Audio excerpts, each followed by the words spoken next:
ദേഹിയിൽ എങ്ങനെയാണ് കോട്ടകളെ കെട്ടുന്നതെന്നുള്ളതാണ് കഴിഞ്ഞ എപ്പിസോഡിൽ നമ്മൾ ചിന്തിച്ചത്. അത് തീർന്നിട്ടില്ല, തുടർമാനമായി നമ്മൾ വീണ്ടും ഇന്നും അത് തന്നെ ചിന്തിക്കുന്നത്. ഇത് കഴിഞ്ഞിട്ട് നമ്മൾ നമ്മുടെ ഇമോഷൻസിനെ കൺട്രോൾ ചെയ്യുന്നതിനെക്കുറിച്ച് നമ്മൾ ചിന്തിക്കുന്നതാണ്. ശ്രദ്ധിക്കേണ്ട കാര്യം, ദേഹിയിൽ കോട്ട കെട്ടുന്നത് പല അവയവങ്ങളിൽ കൂടിയും നമ്മൾ ദേഹിയുടെ കോട്ട കെട്ടേണ്ട ആവശ്യമുണ്ട്. അതുകൊണ്ട് അവിടെയൊക്കെയുള്ള ഈ പിശാചുക്കളെ നമ്മൾ പുറത്താക്കിയെങ്കിൽ മാത്രമേ ആദ്യം നമുക്ക് കോട്ട കെട്ടാനായിട്ട് പറ്റുള്ളൂ. നമ്മൾ അറിയേണ്ട കുറേ വസ്തുതകളുണ്ട് ഇതുമായിട്ട് ബന്ധപ്പെട്ട്. ഒന്ന്, demons can dwell in the organs of our soul. നമ്മുടെ സോളിൻ്റെ അവയവങ്ങളിൽ ഈ കുട്ടി പിശാചുക്കൾക്ക് വന്ന് ഇരിക്കാനായിട്ട്, ഇതെല്ലാം നമ്മൾ ആത്മീയമായിട്ട് കാണണം, അല്ലാതെ ഒരു പിശാച് വന്ന് ഒരു രൂപം പോലെ വന്ന് ഇരിക്കുന്നതല്ല. അതിനകത്ത് അവർക്ക് അതിനകത്ത് ഇൻഫെസ്റ്റ് ചെയ്യാനായിട്ട് അല്ലെങ്കിൽ ഡ്വെല്ല് ചെയ്യാനായിട്ട് അവർക്ക് വസിക്കാൻ പറയും. നിങ്ങൾ ചോദിക്കുക, നിങ്ങളുടെ ദേഹി എങ്ങനെ ഇരിക്കുകയാണ്? നമ്മുടെ ദേഹി നമ്മളെപ്പോലെ തന്നെ ഇരിക്കുക. നേരത്തെ ഞാൻ സംസാരിച്ചാണ് എബ്രായർ 4:12 നമ്മുടെ ദേഹിയും ആത്മാവിനെയും സെപ്പറേറ്റ് ചെയ്യാൻ കഴിയും എന്ന് പറഞ്ഞ് എബ്രായർ 4:12 തുളച്ച് ചെല്ലുന്ന ദൈവവചനം രണ്ടിനെയും തുളച്ച് ചെല്ലുന്ന കാര്യം പറയുന്നുണ്ട്, ബോഡി, സ്പിരിറ്റ് ആൻഡ് സോൾ. അതുകൊണ്ട് ഇതിനെ മൂന്നിനെ സെപ്പറേറ്റ് ചെയ്യാൻ പറ്റുമെന്ന് ആ വചനപ്രകാരം നമുക്ക് ചിന്തിക്കാം.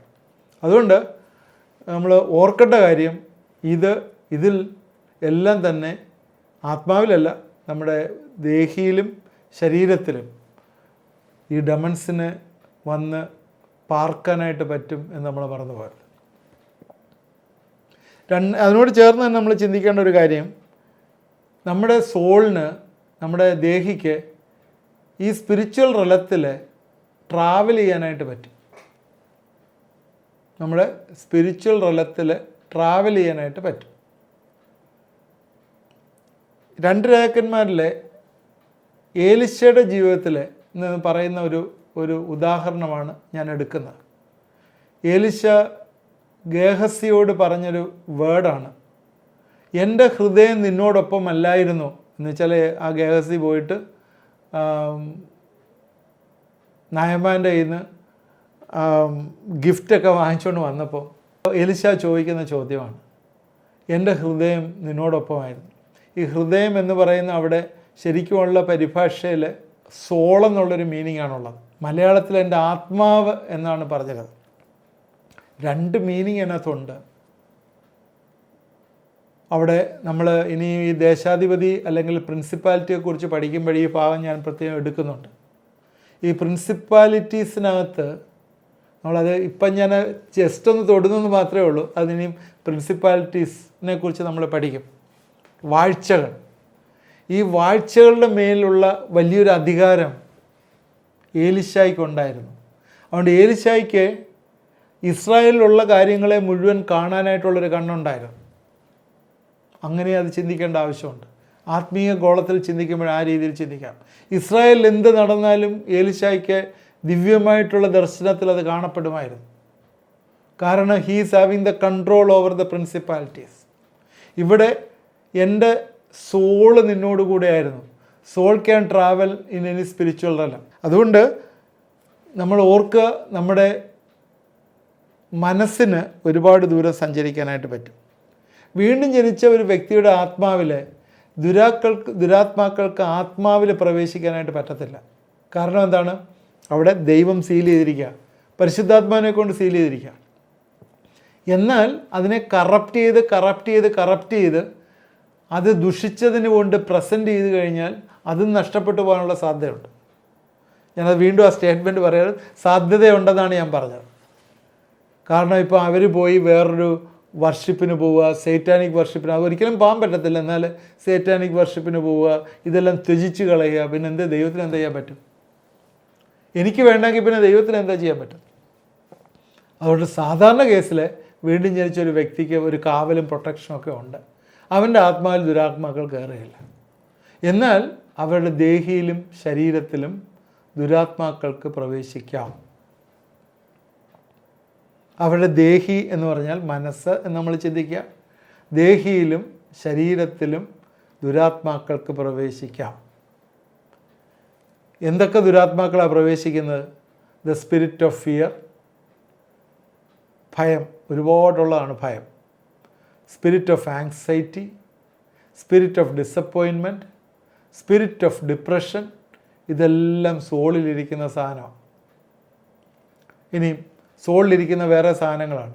The spirit of revenge, anger, unforgiveness, murder, uncleanness, jealousy, lust, greed, ഇതെല്ലാം തന്നെ സോളിലിരിക്കുന്ന കാര്യമാണ്. ഇതൊക്കെ തന്നെ ശരിക്കും പറഞ്ഞാൽ ദേ ആർ ഡെമൺസ്. നമ്മൾ വിചാരിക്കുക ഒരു ഫീലിംഗ് ആണ്, ഒരു ഇമോഷനാണെന്ന്. അല്ല, ദേ ആർ ഡെമൺസ്. ചില സ്ത്രീകൾ ഭർത്താവിനോട് ക്രൂരമായിട്ട് സംസാരിക്കുകയും ഇടപെടുകയും ചെയ്യുന്ന, ഇത്രയും സ്നേഹിക്കുന്ന ഒരു ഭർത്താവിനോട് ക്രൂരമായിട്ട് സംസാരിക്കുകയും ഇടപെടുകയും പ്രതികാര മനസ്സിൽ ചിന്തിക്കുകയും ഭർത്താവിനെ സമൂഹത്തിൽ അല്ലെങ്കിൽ അവർ പോകുന്ന കമ്മ്യൂണിറ്റിയിൽ ആ ഭർത്താവിനെതിരായിട്ട് പറയുകയും നശിപ്പിക്കുകയൊക്കെ ചെയ്യുന്ന സ്ത്രീകളുണ്ട്. അതെല്ലാം തന്നെ ദുരാത്മാവാണ്, ശരിക്കും ഡെമോണിക്കാണ്. തിരിച്ചും അതുപോലെ സ്ത്രീകൾ സ്വന്തം ഭാര്യയെക്കുറിച്ച് മോശമായി പറയുകയും ഭർത്താവ് വേറെ സ്ത്രീകളോട് താല്പര്യം കാണിക്കുകയും അവരോട് ജീവിക്കുകയും ഒക്കെ ചെയ്യുന്നത് ഒരു ഫീലിങ്ങും ഇമോഷനും ഒന്നുമല്ല. That is demon. അതുകൊണ്ട് ഓർക്കുക, demon can dwell in your organs of your soul. രണ്ടാമത് പറയാൻ ആഗ്രഹിക്കുന്നത്, devil can make presence of your soul and torment you. നിങ്ങളുടെ ദേഹിയെ കെട്ടാനായിട്ട് പറ്റും. അതിന് പറയുന്നതാണ് സോൾ പ്രിസൺ എന്നൊക്കെയാണ് നമ്മൾ പറയുന്നത്. ഈ ടെക്നിക്കൽ ടേം സോൾ പ്രിസൺ എന്നൊക്കെയാണ് ടെക്നിക്കൽ ടേമിൽ നമ്മൾ പറയുന്നത്. ഈ സോൾ പ്രിസൺ എന്ന് പറഞ്ഞാൽ നിങ്ങളുടെ ദേഹി അങ്ങ് പ്രിസണിനകത്ത് ഇടുക. ഇങ്ങനെയുള്ള കേസിൽ ഡെലിവറൻസ് ശുശ്രൂഷ പോലുള്ള ഡെലിവറൻസ് ആവശ്യമാണ്. ഈ സോൾ പ്രിസൺ എന്ന് പറയുന്നത് നിങ്ങളുടെ ശരീരത്തിൽ ബന്ധിക്കാം, നിങ്ങളുടെ മനസ്സിനെ അല്ലെങ്കിൽ ദേഹിയെ ശരീരത്തിന് പുറത്തും ബന്ധിക്കാം. ഈ സ്പിരിറ്റ് കമ്പോണൻറ്റ് കൊണ്ടാണ് സോളിനെ ഉണ്ടാക്കിയിരിക്കുന്നത്. അതുകൊണ്ടാണ് സോളിന് സ്പിരിച്വൽ റലത്തിൽ മൂവ് ചെയ്യാൻ പറ്റുന്നത്. സ്പിരിച്വൽ റലത്തിൽ സോളിന് മനസ്സിന് മൂവ് ചെയ്യാൻ പറ്റുന്നത് നമ്മുടെ സോളിനെ സ്പിരിറ്റ് കമ്പോണൻ്റ് കൊണ്ട് ഉണ്ടാക്കിയിരിക്കുന്നതുകൊണ്ടാണ്. അതിന് എക്സാമ്പിൾ പറയാനായിട്ട് നമ്മൾ കണ്ടൻറ്റ് സെയിമും അതിൻ്റെ പ്രോഡക്റ്റ് വ്യത്യാസമുള്ള ഒരുപാട് കാര്യം. ഇപ്പോൾ ഉദാഹരണം പറഞ്ഞാൽ അരിപ്പൊടി, നമുക്കത് വെച്ച് ഇഡ്ഡലി ഉണ്ടാക്കാം, അപ്പം ഉണ്ടാക്കാം, ദോശ ഉണ്ടാക്കാം, ഇങ്ങനെ ഡിഫറെൻറ്റ്. അതുപോലെ തന്നെ സോളിൻ്റെ കമ്പോണൻറ്റും സ്പിരിറ്റിൻ്റെ കമ്പോണൻറ്റും സെയിമാണ്, എന്നാൽ ബോഡിയുടെ കമ്പോണൻറ്റ് ഡിഫറെൻ്റാണ്. അതുകൊണ്ട് spirit can move more like the speed of light. ലൈറ്റിൻ്റെ സ്പീഡിനേക്കാളും കൂടുതൽ സ്പിരിറ്റിന് സ്പീഡിൽ മൂവ് ചെയ്യാം, എന്നാൽ ബോഡിക്ക് അതുപോലെ മൂവ് ചെയ്യാനായിട്ട് പറ്റത്തില്ല. അകത്തെ മനുഷ്യനെ അതുകൊണ്ട് പ്രിസൺ ചെയ്യാനായിട്ട് സാധിക്കും. ദൂരെ ഇരുന്ന് ചെയ്യാം, അകത്തുള്ള മനുഷ്യനെ നമുക്ക് നമ്മുടെ ശരീരത്തിൽ തന്നെ സാത്താൻ്റെ സ്വാധീനം നടത്തി അവനെ കെട്ടിവെക്കാൻ പറ്റും. അല്ലെങ്കിൽ പുറത്ത് നിന്നുകൊണ്ട് അവന് പ്രിസൺ ചെയ്യാനായിട്ട് പറ്റും. എന്നിട്ട് പല പീഡനങ്ങളായിരിക്കും. ഈ മാനസിക പീഡനം ശാരീരിക പീഡനത്തിനേക്കാളും കട്ടിയുള്ളതാണ്. ശാരീരിക പീഡനത്തെക്കാളും കട്ടിയുള്ള നിലവിളിക്കുകയും രാത്രി സ്വപ്നങ്ങൾ കാണുകയും തങ്ങളെ ദേഹങ്ങളെ തന്നെ തല്ലിച്ചതയ്ക്കുക. ആ ലീജിയോൻ്റെ സ്പിരിറ്റ് പോലെ, അതൊരു മറൈൻ സ്പിരിറ്റായിരുന്നു. അത് അവനെ കല്ലറകൾ പാർത്ത് ഇടിക്കുകയും അത്രയ്ക്കങ്ങ് കഷ്ടമാക്കി തീർക്കും ഈ സോൾ പ്രിസണിനകത്ത് കൊണ്ടുവന്നു കഴിഞ്ഞാൽ. അത് അനേകം ഭൂതങ്ങൾ വന്നിട്ട് ആക്രമിക്കാം, ഒറ്റയ്ക്കും ആക്രമിക്കാം. അതുകൊണ്ട് നമ്മൾ ഓർക്കേണ്ടത്, ഈ സോൾ പ്രിസണിന് ഒരുപാട് ഗേറ്റുകളുണ്ട്. ഈ ഗേറ്റുകളെല്ലാം തന്നെ നമ്മൾ ആക്സസ് ചെയ്തിട്ട് ഇതെല്ലാം നമ്മൾ അടയ്ക്കണം. അത് അടയ്ക്കാനായിട്ട് അതിനുള്ള കീ ദൈവത്തിൽ നിന്ന് വാങ്ങണം. ഈ സ്പിരിച്വൽ തലത്തിൽ ഒരുപാട് പ്രോട്ടോക്കോൾസുകളുണ്ട്. എല്ലാവർക്കും ആ കീ ഒന്നും കിട്ടണമെന്നില്ല. അതുകൊണ്ട് നമ്മൾക്ക് തന്നെ പ്രാർത്ഥിച്ച് ഇതിലൊരു വിടുതൽ പ്രാപിക്കാനായിട്ട് ദൈവം നമ്മളെ എംപവർ ചെയ്യാനായി ദൈവം നമുക്ക് വിട്ടുകൊടുക്കണം. ഈ സോൾ പ്രിസണിലുള്ള കേസുകളിലൊക്കെ എക്സ്റ്റേണലായിട്ട് ചില അഭിഷക്തന്മാരുടെയൊക്കെ ഡെലിവറൻസ് ആവശ്യമുണ്ട്. അല്ലാതിരുന്ന് പ്രാർത്ഥിച്ചാലൊന്നും ഈ സാധനം പലപ്പോഴും ഇറങ്ങിപ്പോകത്തില്ല. ഉപവാസത്താലും പ്രാർത്ഥനയിലും അല്ലാതെ ഈ ജാതി വിട്ടുപോകുകയില്ലെന്ന് യേശു പറഞ്ഞെങ്കിൽ അവിടെ ശിഷ്യന്മാരോടാണ് പറഞ്ഞത്, അല്ലാതെ ആ ചന്ദ്രരോഗം ബാധിച്ചവനോടല്ല പറഞ്ഞത്, അവൻ്റെ അപ്പനോടും അല്ല പറഞ്ഞത്, ശിഷ്യന്മാരോടാണ് പറഞ്ഞത് ഉപവാസത്താലും പ്രാർത്ഥനയാലും. എന്ന് വെച്ചാൽ ഒരു അപ്പോസ്തൽ അല്ലെങ്കിൽ ഒരു ശിഷ്യൻ അല്ലെങ്കിൽ ഒരു ദൈവത്തിൻ്റെ സഹോദരൻ, ഒരു സെർവൻ്റ് ഉപവാസത്തോടും പ്രാർത്ഥനയോടും ഈ വ്യക്തിയോടും ഇരുന്ന് ഈ സ്പിരിച്വൽ തലത്തിൽ ഈ ഡെവിളിനെ എന്നേക്കുമായിട്ട് അവൻ്റെ സോളിൽ നിന്ന് എടുത്തു കളയണം, ടോർമെൻറ്റ് ചെയ്യുന്ന സ്പിരിറ്റിനെ മാറ്റണം. അതിനുവേണ്ടിയുള്ള ആക്സസ് അല്ലെങ്കിൽ പാസ് ഗേറ്റുകൾ ഓപ്പൺ ചെയ്യാനുള്ളത് അല്ലെങ്കിൽ അതിന് ബാറ്റിലിനുള്ള സോഡുകൾ എല്ലാം ദൈവം സപ്ലൈ ചെയ്യും എന്ന് നമ്മൾ മറന്നുപോയത്. മൂന്നാമത് ഇതുമായിട്ട് ബന്ധപ്പെട്ടുള്ളൊരു കാര്യമാണ് സോൾ ടൈസ് എന്ന് പറയുന്ന ഒരു ഈവിൾ അറ്റാച്ച്മെൻ്റാണ് സോൾ ടൈ എന്ന് പറയുന്നത്. എന്നുവെച്ചാൽ your soul can be attach. അത് soul can be attach to the spirits or other souls, മറ്റുള്ള സോൾ. പ്രത്യേകിച്ച് അഡൾട്ടറിയുമായിട്ട് വ്യഭിചാരവുമായിട്ട് ബന്ധപ്പെട്ട് ഞാൻ നേരത്തെ സംസാരിച്ചാണ്. സോൾ ടൈ ക്രിയേറ്റ് ചെയ്യും, ഈവിൾ സോൾ ടൈ ക്രിയേറ്റ് ചെയ്യും. വ്യഭിചാരത്തിന് പോയി കഴിയുമ്പോൾ ആ കുടുംബത്തിൽ നിന്നുള്ള എല്ലാ പാപങ്ങളും ഇങ്ങോട്ട് കയറും. That is there. ബൈബിളിലെ ദാവീദും യോനാഥാനും തമ്മിലൊരു സോൾ ടൈ ഉള്ള കാര്യം നമുക്കറിയാമായിരുന്നു. നിങ്ങളത് വായിച്ചു നോക്കുക അവരുടെ ഫ്രണ്ട്ഷിപ്പിനകത്ത്.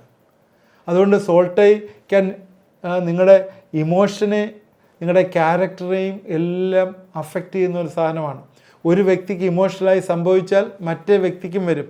ഇത് മാത്രമല്ല, പനി, ഇമോഷണൽ പ്രോബ്ലം എല്ലാം വേണ്ടാത്തതിനൊക്കെ പോയി തല വെച്ച് കൊടുത്തിട്ട് ആ കുടുംബത്തിലുണ്ടാകുന്ന എല്ലാ കേസസും എല്ലാ ഇഷ്യൂസും നിങ്ങളുടെ കുടുംബത്തിലും വരും. അവിടെ there is a real connection from one soul to other. അത് ഈ ഡെമോൺസ് ഈ കണക്ഷനിൽ കൂടി ടോർമെൻറ്റ് ചെയ്യും. കാരണം നിങ്ങളൊരു ഈവിൾ പ്രാക്ടീസിന് പോയപ്പോഴേ അവിടെ ഒരു കെട്ട് വന്നിട്ടുണ്ട്. ആ കെട്ട് അവരിലിരുന്ന് ഒത്തിരി പേരുകളിടാം. സ്പിരിച്വൽ ഹസ്ബൻഡ് എന്നോ, സ്പിരിച്വൽ വൈഫ് എന്നോ, അല്ലെങ്കിൽ ജെസിബേലിൻ്റെ സ്പിരിറ്റ് എന്നോ, മറൈൻ സ്പിരിറ്റ് എന്നോ, പൈതൺ സ്പിരിറ്റ് എന്നോ, ലെവ്യാദാൻ എന്നോ എന്തോ പേര് വിളിച്ചോ. പിന്നെ അതിലേക്ക് നമ്മൾ വരുന്നുണ്ട് ഈ സ്പിരിറ്റിനെ കുറിച്ച്. അതുകൊണ്ട് പല കെട്ടുകൾ നിങ്ങൾക്കുണ്ടാക്കാം. ചില സ്ട്രോങ് കെട്ടുകളാണ്. അത് ഈ കെട്ടുകളിൽ പൊട്ടിക്കണമെങ്കിൽ ഒരു സോൾ ടൈസാണ്. അത് നമ്മൾ പ്രാർത്ഥിച്ച് ഒരുപാട് എഫേർട്ട് എടുത്തെങ്കിലേ അത് പൊട്ടിച്ചെടുക്കാൻ പറ്റും. നേരത്തെ പറഞ്ഞില്ലേ, ഉപവാസത്താലും പ്രാർത്ഥനയിലും ഒക്കെ ഈ ജാതി മാറിപ്പോവും. എന്നാൽ അവിടെയൊക്കെ നമ്മൾ പറയുന്ന അത്ര ഈസി അല്ല അവൻ ഇറങ്ങിപ്പോവാൻ. നേരത്തെ ഒരു കട്ട വെക്കുമ്പോൾ പൊട്ടിക്കാൻ എളുപ്പമാണ്, ഒരു മതിൽ വെക്കുമ്പോഴും എളുപ്പമാണ്. എന്നാൽ അത് വലിയൊരു കോട്ടയായി കഴിഞ്ഞാൽ കുറേ സമയമെടുക്കും എടുക്കാൻ. പക്ഷേ അത് ഇടിക്കാം. ദൈവത്തിൻ്റെ കൃപയാൽ ഇടിക്കാനായിട്ട് പറ്റും. ദൈവത്തിന് അതിനുള്ള കൃപ നമുക്ക് തരും. അതുകൊണ്ട് നമുക്ക് അതിനെക്കുറിച്ച് പ്രാർത്ഥിക്കാം. അതുകൊണ്ട് evil soul ties, that is one of the thing which ഈ കോട്ടകൾ നമ്മൾ ഇടിക്കേണ്ടതാണ്. ഇത് ഈവിളായിട്ടുള്ള നമ്മുടെ മനസ്സിൽ വരുന്ന കോട്ടകളാണ്. രണ്ട് കാര്യം കൂടെ ഇതിനോട് ചേർത്ത് പെട്ടെന്ന് പറഞ്ഞ് ഞാൻ എൻ്റെ വാക്കുകൾ അവസാനിപ്പിക്കാം. ഒന്നാമത് നമ്മുടെ മൈൻഡിനെ ലിമിറ്റ് ചെയ്യുന്ന ഒരു കാര്യം, ലിമിറ്റേഷൻ ഓഫ് മൈൻഡ് സെറ്റ്. ദൈവം തരുന്ന ആലോചനകളെ ബ്ലോക്ക് ചെയ്യാനായിട്ട് പിശാചിന് പറ്റും. Your soul can block the leading of the spirit എന്ന് പറഞ്ഞാൽ, ആത്മാവിൻ്റെ കൃപാവരങ്ങൾ വരുമ്പോൾ, നേരത്തെ ഞാൻ സംസാരിച്ച ആത്മാവിൻ്റെ കൃപാവരങ്ങൾ വരുമ്പോൾ അത് നിങ്ങളുടെ ഉള്ളിൽ മാനിഫെസ്റ്റ് ചെയ്യാൻ കഴിയുന്നില്ല. അതിനാൽ നിങ്ങളൊരു സ്ട്രോങ് ഹോൾഡ് ആത്മാവിൽ ക്രിയേറ്റ് ചെയ്യണം. ഈ മൈൻഡിനെ നമ്മൾ റിന്യൂ ചെയ്തുകൊണ്ടിരുന്നാൽ ആത്മാവിൽ നിന്ന് വരുന്ന പുറത്തോട്ട് വന്നില്ലെങ്കിൽ എന്താ സംഭവിക്കുന്നത്? അതുകൊണ്ട് ആത്മാവിന് പിന്നെ ആക്ട് ചെയ്യാനായിട്ട് പറ്റത്തില്ല. അതുകൊണ്ട് ദേഹിക്ക് പ്രധാനപ്പെട്ട ഇമ്പോർട്ടൻസ് ഉണ്ട്. സ്പിരിറ്റിൽ വരുന്ന കാര്യങ്ങൾ ഫിസിക്കൽ വേൾഡിലേക്ക് മാനിഫെസ്റ്റ് ചെയ്യാനായിട്ട് ഒരു ദേഹിക്കൊരു റോളുണ്ട്. അത് ചെയ്തില്ലെങ്കിൽ, അത് ലിമിറ്റ് ചെയ്യാനായിട്ട് പിശാചിട വരുത്തും. ചില കാര്യങ്ങൾ വെളിപ്പെട്ട് കിട്ടിയാൽ ഇന്ന് ചില ആളുകൾക്ക് അത് പറയാനായിട്ട് പറ്റത്തില്ല. പ്രത്യേകിച്ചും ഈ സഭകളിലെ ട്രഡീഷൻ്റെ കീഴിലിരിക്കുന്ന ആളുകൾക്ക് ഞാനത് എടുത്തു പറയാനായിട്ട് ആഗ്രഹിക്കുന്ന ഒരു ആളാണ്. ചില ആളുകളെ സഭകൾ കെട്ടിയിരിക്കുക, പല കാര്യങ്ങൾ പല ട്രഡീഷൻസിൽ കെട്ടിയിരിക്കുക. എന്നാൽ ആത്മാവ് ദൈവവചനം വായിക്കുമ്പോൾ ആത്മാവ് ചില കാര്യങ്ങൾ വെളിപ്പെടുത്തും. വെളിപ്പെടുത്തുമ്പോഴേ മനസ്സിൻ്റെ കെട്ട്, സോളിലെ കെട്ട് കിടക്കുകയാണ്. അയ്യോ, ഇത് നമ്മുടെ സഭയ്ക്ക് പറ്റിയതല്ല, ഇത് പെന്തിക്കോസുകാരുടെയാണ്. ഇങ്ങനെ പറയാം, ഇത് പെന്തിക്കോസുകാരുടെയാണ്, നമ്മുടെ സഭയ്ക്ക് പറ്റിയതല്ല. വേറൊരാൾ പറയാമോ, ഇത് നമുക്ക് പറ്റിയതല്ല, അത് വേർപാടുകാരുടെയാണ്, നമുക്കുള്ളതല്ല. ഇതൊക്കെ എന്താണ് പറയുന്നത്? നമ്മുടെ മനസ്സിനെ പുതുക്കുകയോ രൂപാന്തരപ്പെടുത്തുകയോ ചെയ്യാതെ ഇരിക്കുന്നതുകൊണ്ടാണ്. നമ്മൾ ട്രാൻസ്ഫോം ചെയ്യാനായിട്ട് പറ്റുന്നില്ല. ഈ മൈൻഡ് സെറ്റിനെ ലിമിറ്റ് ചെയ്തിരിക്കുകയാണ്. അഞ്ചാമതൊരു കാര്യം കൂടെ പറഞ്ഞ് ഞാൻ ഇന്നത്തെ സമയം തീർന്നുകൊണ്ട് ഞാൻ പെട്ടെന്ന് അവസാനിപ്പിക്കുകയാണ്. നമ്മുടെ ഉള്ളിലുള്ള ഓപ്പറേറ്റിംഗ് സിസ്റ്റത്തെക്കുറിച്ചാണ് പറയാനായിട്ട് ആഗ്രഹിക്കുന്നത്. ഓപ്പറേറ്റിംഗ് സിസ്റ്റം, ഈ പിശാച് കൊണ്ടുവന്നിട്ട് മനസ്സിനെ ലിമിറ്റ് ചെയ്യുന്ന പോലെ തന്നെ നമ്മുടെ ഉള്ളിലെ ഈ ഇമോഷൻസിലൊക്കെ തന്നെ നമ്മൾ ഈ സോളിലെ പല കാര്യങ്ങൾ കൊണ്ടൊന്ന് പ്ലാൻ ചെയ്യും. ഒന്ന് ആങ്കറാണ്, കോപം. നമ്മുടെ ഇമോഷൻസിലെ കോപം കൊണ്ടുവന്നിട്ട് ദേഹിയിൽ ഒരു ട്രീ പോലെ അങ്ങോട്ട് പ്ലാൻ ചെയ്യും. അതങ്ങ് വളർന്ന് പന്തലിച്ച് നിൽക്കുകയാണ്. എബ്രായർ 12:15 പറയുന്നുണ്ട്, ആരും ദൈവം വിട്ട് പിന്മാറുകയും വല്ല കയ്പുള്ള വേരും മുളച്ച് കലക്കമുണ്ടാക്കി അനേകർ അതിനാൽ മലിനപ്പെടുകയും ആരും ദുർനടപ്പുകാരനും ഒരു ഊണിന് ജ്യേഷ്ഠാവശം വിറ്റുകളഞ്ഞ യേശാവിനെ പോലെ അഭക്തനും ആയിത്തീരുകയും ചെയ്യാതിരിപ്പാൻ കരുതിക്കൊള്ളുകയും. ഇവിടെ പറയുന്ന കാര്യമാണ്, ഇവിടെ ആങ്കർ, ഈ കയ്പുള്ള വേര് വരാനായിട്ടുള്ള സാധ്യതയുണ്ട്. ഒന്ന്. അതുപോലെ നേരത്തെ പറഞ്ഞ അൺഫോർഗീവ്നെസ്, ഇത് മാറാനായിട്ട് അതൊരു ട്രീ പോലെ വളർന്നിരിക്കുക. അത് പിഴുത് കളയാനായിട്ട് ഭയങ്കര പ്രയാസമാണ് പലപ്പോഴും, ഈ അൺഫോർഗീവ്നെസ്. പ്രത്യേകിച്ച് ഈ സ്ത്രീകളുടെ ഉള്ള ഒരു ഏറ്റവും വലിയ പ്രശ്നമാണ് ക്ഷമിക്കാം പക്ഷെ മറക്കത്തില്ല. അതിങ്ങനെ ഇടയ്ക്കിടയ്ക്ക് ഓർത്തിരിക്കും. ഈ ഓപ്പറേറ്റിംഗ് സിസ്റ്റം സോളിൽ നിന്ന് നമ്മൾ പറിച്ച് കളയാനായിട്ട് പറ്റത്തില്ല. അതുകൊണ്ട് എന്താ സംഭവിക്കുന്നത്? ഈ നെറ്റ്വർക്ക്, ഇങ്ങനെ ഈ പിശാച് വന്നു കയറിയുള്ള നെറ്റ്വർക്ക് ഈവിൾ തോട്ട്സിനെ അട്രാക്റ്റ് ചെയ്യും. മറ്റുള്ള ഈവിൾ തോട്ട്സിനെ അട്രാക്റ്റ് ചെയ്ത് അൺക്ലീൻ സ്പിരിറ്റ് വന്നു കയറാനായിട്ട് ഇടവരും. അൺക്ലീൻ സ്പിരിറ്റ് എന്ന് വെച്ചാൽ evil operating system of the soul, അങ്ങനെ വേണമെങ്കിൽ പറയാം. Evil operating system of the soul ഇത് വന്നതിന് ശേഷം നമുക്ക് ഈ അൺക്ലീൻ സ്പിരിറ്റ് നമ്മുടെ ജീവിതത്തിലേക്ക് വന്നു കയറാനായിട്ടാകും. അതുകൊണ്ട് ഈ ഈവിൾ ട്രീസ്, അതിൻ്റെ ബ്രാഞ്ചസ്, അതിൻ്റെ നെറ്റ്വർക്കുകൾ, ഇത് മുഴുവൻ നമ്മൾ മാറ്റണം. ഇതെല്ലാം തന്നെ നമ്മൾ മാറ്റിക്കളയേണ്ടതാണ്. ഈ കാര്യങ്ങൾ ഞാനിന്ന് ഏകദേശം 5 കാര്യങ്ങളാണ് പറഞ്ഞത്. How to build strongholds. ഒന്ന് പറഞ്ഞു, ഡെമൺസ് നമ്മുടെ അവയവങ്ങളിൽ ഒളിച്ചിരിക്കുന്നു എന്ന് പറഞ്ഞു. രണ്ടാമത്, ഈ ഡെമൺസ് നമ്മളെ സോളിനെ പ്രസന്നാക്കുന്നു എന്ന് പറഞ്ഞു. മൂന്നാമത് പറഞ്ഞത് നമ്മൾ ഈവിൾ ടൈസ്, സോൾ ടൈസ് ഉണ്ടാകുന്നു എന്ന് പറഞ്ഞു. നാലാമത്, ദൈവത്തിൻ്റെ വെളിപ്പാടുകൾ നമ്മുടെ ഉള്ളിൽ വരാതിരിക്കാൻ ആ മൈൻഡ് സെറ്റുകൾ ബ്ലോക്ക് ചെയ്യുന്നെന്ന് പറഞ്ഞു. അഞ്ചാമത് പറഞ്ഞത്, നമ്മുടെ ജീവിതങ്ങളിലെ ഇങ്ങനെയുള്ള ചില ഇമോഷൻസ് വന്നിട്ട് ഒരു ഈവിൾ ട്രീസായിട്ട് വളർന്ന് ഈ ഓപ്പറേറ്റിംഗ് സിസ്റ്റത്തെ തന്നെ പിടിച്ചു കെട്ടുന്ന രീതിയിലായിത്തീരുന്നു പറഞ്ഞു. ഇങ്ങനെയെല്ലാം പിശാച് നമ്മുടെ ഇമോഷൻസിനെ, നമ്മുടെ സോളിനെ കൺട്രോൾ ചെയ്യുന്നൊരു കാര്യം. ഇതിനെല്ലാം നമ്മൾ വീണ്ടെടുക്കണം, വിടുവിക്കണം. ഇതിലെല്ലാം നേരത്തെ പറഞ്ഞ 3 പോയിന്റിലേക്ക് വീണ്ടും വരികയാണ്. ഇതിനകത്ത് വേറെ കാര്യങ്ങളും ഉണ്ട്. നമ്മുടെ obedience to the word of God, ദൈവവചനം അനുസരിക്കുക, വായിക്കുക, അനുസരിക്കുക, പ്രാർത്ഥിക്കുക. ഈ കാര്യങ്ങൾ വീണ്ടും റിപ്പീറ്റ് ചെയ്യുക. ഒബേയ്. ഇത് ഈ ചെവി കേട്ടിട്ട് ഇതിലേ കൂടെ ഇറങ്ങിപ്പോകുന്നതല്ല. പിന്നെയോ നമ്മൾ അനുസരിക്കുമ്പോൾ ഈ ആങ്കറിൻ്റെ ആത്മാവെല്ലാം വിട്ടുപോകും. ഈ അൺഫോർഗീവ്നെസ്സിൻ്റെ ആത്മാവെല്ലാം വിട്ടുപോകും. ഈ ഓപ്പറേറ്റിംഗ് സിസ്റ്റത്തിനകത്തൂടെ കടന്നു പോകുന്ന ഈവിൾ അറ്റാക്കുകളെല്ലാം മാറിപ്പോകും. ഈ അൺക്ലീൻ സ്പിരിറ്റെല്ലാം ഇറങ്ങിപ്പോകും. ഈ അഡൾട്രിയസിൻ്റെ സ്പിരിറ്റെല്ലാം ഇറങ്ങിപ്പോകും. ഈ സോൾ ടൈസ് ഒക്കെ മാറാനായിട്ട് ദൈവം ഇടവരുത്തും. ഈ ലിമിറ്റേഷൻ ടു അവർ മൈൻഡ് അതെല്ലാം മാറാനായിട്ട് ഇടവരും. ഒളിച്ചിരിക്കുന്ന ഡെമൺസിനെയൊക്കെ ദൈവം കാണിച്ചു തരും. അവിടെയൊക്കെ ഡെലിവറൻസ് ശുശ്രൂഷ നടത്തി നമുക്കതിൽ നിന്നൊക്കെ വിടുവിക്കാനായിട്ട് പറ്റും. നമ്മുടെ സോളിനെയൊക്കെ കെട്ടിയിട്ടിരിക്കുന്ന, പ്രിസണിൽ ഇട്ടിരിക്കുന്നതിനൊക്കെ നമുക്ക് ഡെലിവർ ചെയ്യാനായിട്ട് പറ്റും. എൻ്റെ പ്രിയപ്പെട്ടവരെ, ഞാനിത് വൈൻഡപ്പ് ചെയ്യാണ്. കഴിഞ്ഞ എപ്പിസോഡിലെല്ലാം നമ്മൾ കഴിഞ്ഞ 3 എപ്പിസോഡിൽ കൂടി പറഞ്ഞത് നമ്മുടെ സോള് ഏറ്റവും പ്രധാനപ്പെട്ട ഒന്നാണ്. ഈ സോളിൽ എങ്ങനെയാണ് ഈ കെട്ടുകൾ വന്നിരിക്കുന്നത്, ഈ സോളിൽ എവിടേക്കാണ് വന്നിരിക്കുന്നത്, ഇതിൽ നമുക്കൊരു ഡെലിവറൻസ് വേണ്ടേ? നമുക്കൊരു ഡെലിവറൻസ് എടുക്കാം, എങ്ങനെയാണ് ഇതിൻ്റെ ഡെലിവറൻസ് നടത്തുന്നത് നമുക്ക് ചെയ്യാം. ഇനി ഒരു കാര്യം കൂടി ഇതിനകത്ത് പറയാനായിട്ടുണ്ട്. നമ്മുടെ ഇമോഷൻസ്, നമ്മുടെ വികാരങ്ങൾ, അതെങ്ങനെ കൺട്രോൾ ചെയ്യാം എന്ന് പറയാം. അത് അടുത്ത എപ്പിസോഡിൽ പറയാം. അതുകൊണ്ട് ഇതെല്ലാം തന്നെ നിങ്ങൾ ശ്രദ്ധയോട് കേൾക്കണം. ഇതൊക്കെ നിങ്ങൾക്ക് എന്തെങ്കിലുമൊക്കെ ക്രിയേറ്റ് ചെയ്യും. പ്രത്യേകിച്ച് നമുക്ക് ഡെലിവറൻസ് വേണ്ട മേഖലകളാണ്, ഒരു രക്ഷിക്കപ്പെട്ട ഒരു വിശ്വാസിക്ക് ഡെലിവറൻസ് വേണ്ട മേഖലകളാണ് മൈൻഡ്. അതുകൊണ്ടാണ് മൈൻഡിനെ കുറിച്ച് ഇത്രയും പറയുന്നത്. ഈ മൈൻഡിലാണ് സാത്താൻ വന്ന് ഏറ്റവും കൂടുതൽ കെട്ടുന്നത്. അത് കഴിഞ്ഞിട്ടാണ് അത് ശരീരത്തിൽ അഫക്റ്റ് ചെയ്യുന്നത്. അതുകൊണ്ട് മൈൻഡിനെ കുറിച്ച് വീണ്ടും വീണ്ടും പറയാനായിട്ടുണ്ട്. ഇത് നമ്മൾ ശ്രദ്ധയോടെ കേൾക്കണം. ഈ ദിവസങ്ങളിൽ ദൈവം നമ്മളെ ഇത് കേൾക്കുവാനായിട്ട് ഇടവരുത്തട്ടെ, അനുഗ്രഹിക്കട്ടെ എന്ന് പ്രാർത്ഥിക്കുന്നു. ഇത് അനേകർക്ക് ഷെയർ ചെയ്ത് കൊടുക്കുക, അനേകർക്ക് അത് പ്രയോജനമായി തീരും. നമുക്ക് പ്രാർത്ഥിക്കാം. ദൈവമായ കർത്താവേ, ഇത് കണ്ടുകൊണ്ടിരിക്കുന്ന പ്രിയപ്പെട്ടവരെ ഞങ്ങൾ ഏൽപ്പിച്ച് പ്രാർത്ഥിക്കുന്നു. പ്രത്യേകിച്ച് സോൾ ടൈസുകളെ യേശുവിൻ്റെ നാമത്തിൽ പൊട്ടിമാറട്ടെ എന്ന് പ്രാർത്ഥിക്കുന്നു. മൈൻഡ് സെറ്റിലുള്ള ലിമിറ്റേഷൻസ് യേശുവിൻ്റെ നാമത്തിൽ പൊട്ടിമാറട്ടെ എന്ന് പ്രാർത്ഥിക്കുന്നു. എല്ലാ തരത്തിലുള്ള ആങ്കറും അൺഫോർഗീവ്നെസ്സും യേശുവിൻ്റെ നാമത്തിൽ പൊട്ടിമാറട്ടെ എന്ന് പ്രാർത്ഥിക്കുന്നു. ഓപ്പറേറ്റിംഗ് സിസ്റ്റത്തിലുള്ള കർത്താവേ, ഈവിൾ സ്പിരിറ്റിൻ്റെ കറപ്ഷൻ യേശുവിൻ്റെ നാമത്തിൽ മാറട്ടെ എന്ന് പ്രാർത്ഥിക്കുന്നു. സോളിനെ പിടിച്ച് കെട്ടിയിട്ടിരിക്കുന്ന അനുഭവങ്ങൾ യേശുവിൻ്റെ നാമത്തിൽ മാറട്ടെ എന്ന് പ്രാർത്ഥിക്കുന്നു. കർത്താവേ, ഓർഗൻസിൽ ഒളിച്ചിരിക്കുന്ന എല്ലാ ഈവിൾ സ്പിരിറ്റും യേശുവിൻ്റെ നാമത്തിൽ മാറിപ്പോട്ടെ എന്ന് പ്രാർത്ഥിക്കുന്നു. കർത്താവേ, കർത്താവേ, പ്രയാസത്തിൽ കൂടി കടയുമ്പോൾ അനേകരുണ്ട്. കർത്താവേ, അവരുടെ അടുത്തുള്ള സ്ഥലങ്ങളിലെ ദൈവത്തിൻ്റെ ദാസന്മാരെ കാണുകയും പ്രാർത്ഥിക്കുകയും അനുഗ്രഹം പ്രാപിക്കുകയും ചെയ്യുവാൻ ഇടവരുത്തണമേ. അവരുടെ ഒരു കൈവെപ്പ് അല്ലെങ്കിൽ അവരോട് ചേർന്നിരുന്നുള്ള പ്രാർത്ഥന ഉപവാസത്താലും പ്രാർത്ഥനയിലും അല്ലാതെ ഇത് മാറിപ്പോകുന്നില്ല എന്നും ദൈവത്തിൻ്റെ ഉള്ളിൽ ചെന്ന് വെളിച്ചം പ്രകാശിച്ച് കർത്താവ് ഇതിൽ നിന്ന് വിടുവിക്കപ്പെടുവാൻ കർത്താവ് ഇടവരുത്തണം.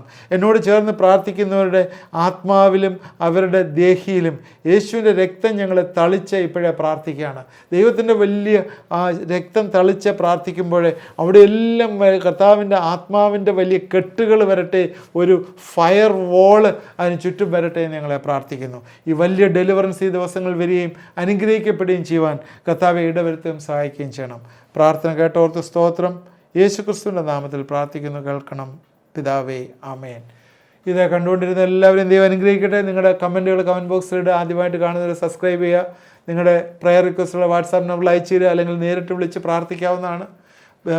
ദയവായിട്ട് വിളിക്കുമ്പോൾ രാത്രി 9-10 മണി കഴിഞ്ഞിട്ട് വിളിക്കണം. കാരണം അതിന് മുമ്പുള്ള സമയങ്ങളിലൊക്കെ പല മീറ്റിങ്ങുകളിലും ഇരിക്കുന്നുണ്ട്, അറ്റൻഡ് ചെയ്യാനായിട്ട് പറ്റുകയില്ല പല കോളുകളും. അതുകൊണ്ട് ദയവായിട്ട് രാത്രി 10 മണിക്ക് ശേഷം വിളിക്കണമേ എന്ന് വീണ്ടും റിക്വസ്റ്റ് ചെയ്യുന്നു. ദൈവം നമ്മളെല്ലാവരെയും അനുഗ്രഹിക്കട്ടെ.